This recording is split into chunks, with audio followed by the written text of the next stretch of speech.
Good morning. Welcome back. I'm going to read two stories back to back, and they come from James Baldwin's 30 More Famous Stories Retold. And the first story that he penned down years ago, incidentally, is called Columbus and the Egg. The second story we'll read in just a moment is King John and the Magna Carta. Columbus and the Egg. Christopher Columbus discovered America on the 12th of October, 1492. He had spent 18 years in planning for that wonderful first voyage which he made across the Atlantic Ocean. The thoughts and hopes of the best part of his life had been given to it. He had talked and argued with sailors and soldiers, princes and kings, saying to them, "I know that by sailing west across the great ocean, one may at last reach lands that have never been visited by Europeans." But he had been laughed at as a foolish dreamer, and few people had any faith in his projects. At last, however, the king and queen of Spain gave him ships with which to make the trial voyage. He crossed the ocean and discovered strange lands, inhabited by a people unlike any that had been known before. He believed that these lands were part of India. When he returned home with the news of his discovery, there was great rejoicing, and he was hailed as the hero who had given a new world to Spain. Crowds of people lined the streets through which he passed, and all were anxious to do him honor. The king and queen welcomed him to their palace and listened with pleasure to the story of his voyage. Never had so great respect been shown to any common man. But there were some who were jealous of the discoverer, and as ready to find fault as others were to praise. Who is this Columbus, anyway? And what has he done? Is he not a pauper pilot from Italy? And could not any other seaman sail across the ocean just as he had done? One day Columbus was at a dinner which a Spanish gentleman had given in his honor, and several of these persons were present. They were proud, conceited fellows, and they soon began to try to make Columbus uncomfortable. "You have discovered strange lands beyond the sea," they said. "But what of it? We do not see why there should be so much said about it. Anybody can sail across the ocean, and anybody can coast along the islands on the other side just as you have done. It's the simplest thing in the world." Columbus said nothing. But after a while, he took an egg from a dish and said to the company, "Who among you gentlemen can make this egg stand on end?" One by one, those at the table tried. When the egg had gone entirely around and none had succeeded, all said it couldn't be done. Then Columbus took the egg and struck its small end gently upon the table, so as to break the shell a little. After that, there was no trouble in making it stand up straight. "Gentlemen," said he, "what is easier than to do this which you have said was impossible? It's the simplest thing in the world. Anybody can do it, after he has been shown how." Thank you. The next story, as I mentioned a moment ago, is called King John and the Magna Carta. King John, in what we call England, Great Britain today, King John was so selfish and cruel that all people in his kingdom both feared and hated him. One by one, he lost the dominions of France which the former kings of England had held. Men called him Lackland, because in the end he had neither lands nor castles that he could rightfully call his own. He robbed his people. He quarreled with his knights and barons.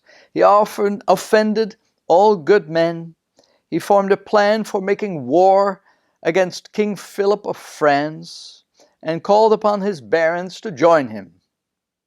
When some of them refused, he burned their castles and destroyed their fields. At last, the barons met together at a place called St. Edmundsbury to talk about their grievances. "Why should we submit and to be ruled by such a king?" said some of the boldest.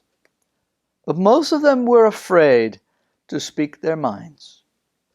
Stephen Langton, the Archbishop of Canterbury, was with them, and there was no bolder friend of liberty than he. He made a stirring speech that gave courage even to the most cowardly. "Are you men?" he said. "Why then do you submit to this false-hearted king? Stand up and declare your freedom. Refuse to be slaves of this man. Demand the rights and privileges that belong to you as freemen. Put this demand in writing in the form of a great charter and require the king to sign it. So shall it be to you and your children, a safeguard forever against the injustice of unworthy rulers." The barons were astonished at the boldness of this speech.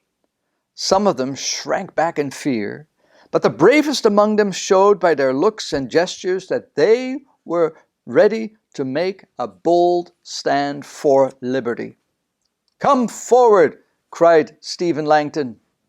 "Come and swear that you will never rest until King John has given you the rights that are yours. Swear that you will have the charter from his hand, or that you will wage war upon him to the very death." Never before had Englishmen heard such a speech. And I add, especially not from a clergyman. The barons took the oath which Stephen Langton prescribed. Then they gathered their fighting men together and marched upon London. The cowardly king was afraid. "What do those men want?" he asked. They sent him word that they wanted their right as Englishmen, and that they would never rest until he had given them a charter of liberties signed by his own hand. "Oh, well, if that's all, you shall surely have it," he said.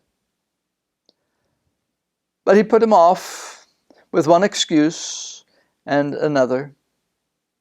He sent a messenger to Rome to ask the Pope to help him. He tried, by fine promises, to persuade Stephen Langton to abandon the cause he had undertaken. But no one knew the falseness of his heart better than the Pope and the Archbishop of Canterbury. The people from all parts of the country now came and joined the army of the barons. And all the knights of England, only 7 of them remained true to the king. The barons made out a list of their demands, and Stephen Langton carried it to the king. "These things we will have, and there shall be no peace until you grant them." Oh, how angry was King John! He raved like a wild beast. He clenched his fists. He stamped upon the floor, but he saw that he was helpless. At last he said that he would sign the charter at such time and place as the barons might name. "Let the time be the 15th of June, and let the place be Runnymede." Now Runnymede was a green meadow not far from the city of London, and thither the king went with his few followers. There he was met by the barons, with an army of determined men behind them. The charter which Stephen Langton and his friends had drawn up was spread out before the king. He was not a scholar, and so it was read to him, line by line.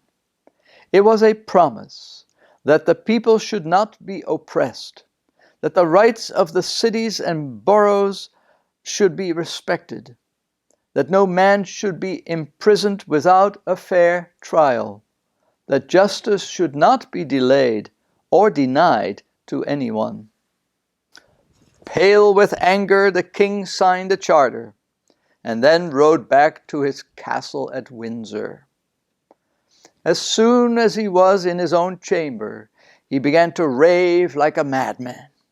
He rolled on the floor, he beat the air with his fists, he gnawed sticks and straws, he foamed at the mouth, he cursed the barons and the people for treating their king so badly.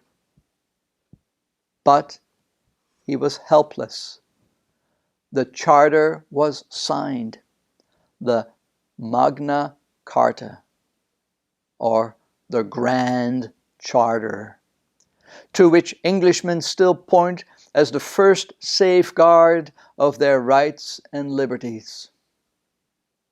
As might have been expected, it was not long before John tried to break all the promises. The barons made war upon him, and never again did he see a peaceful day. His anger and anxiety caused him to fall into a fever which nothing could cure. At last, despised and shunned as he deserved to be, he died.